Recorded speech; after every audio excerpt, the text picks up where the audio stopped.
Apart from social media apps like WhatsApp, Instagram, and Facebook, people spend a major share of their free time binge watching on platforms like Amazon Prime, Netflix, and Hotstar. A survey conducted in 2019 says that 55% of Indians prefer OTT platforms, while only 41% still prefer DTH.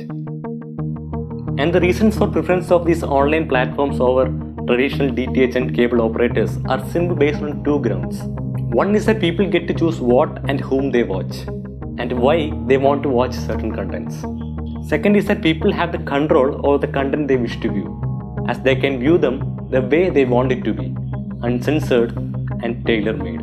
The success of these platforms can be attributed more to the marketing strategies these platforms use. And one such strategy is audience segmentation. Based on a user's recent history, geographical location, and engagement frequency, these platforms create relevant user engagement campaigns, which are targeted at the right user segments. This kind of audience segmentation is not possible in television programs. As a consequence, the scope of creativity from a content creator's point of view is very limited in the case of television programs.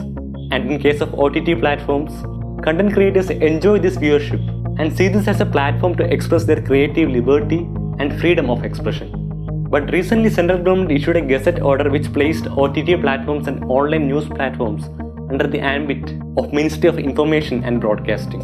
Recently, they were under the ambit of IT Ministry and were covered under the IT Act, which was more technical based than content based, which means that there was no authority to regulate content on these platforms, while all other forms of media already had some kind of regulation. If you look at films, they have to be cleared by censor board, print media and TV news were regulated by Press Council and the News Broadcasters Association, and commercials were regulated by the Advertising Standards Council of India, and TV programming came under the ambit of Cable Networks Regulation Act. So this move was aimed at creating a level playing field, since all other kinds of media were already regulated. While many people appreciated this move that could keep a check on the objectionable content on these platforms, others argued that adults should have the freedom to choose what they want to watch. And another section of people argue that this move would tackle the issue of fake news being propagated through some of the digital media platforms. However, the people from the digital media industry may not be pleased with these new guidelines, mainly because of two reasons. One is the fear of pre-censorship. Others feel that this move is an indirect attack on the free press. Over the past years, online news platforms had made great impact on the Indian society by criticizing every government policies and fact-checking the fake news propagated by political leaders and their supporters. Also, one of the major factors for the success of popular Indian web series like Sacred Games, Paatal Lok and Mirzapur was the advantage they enjoyed in the form of lack of censorship.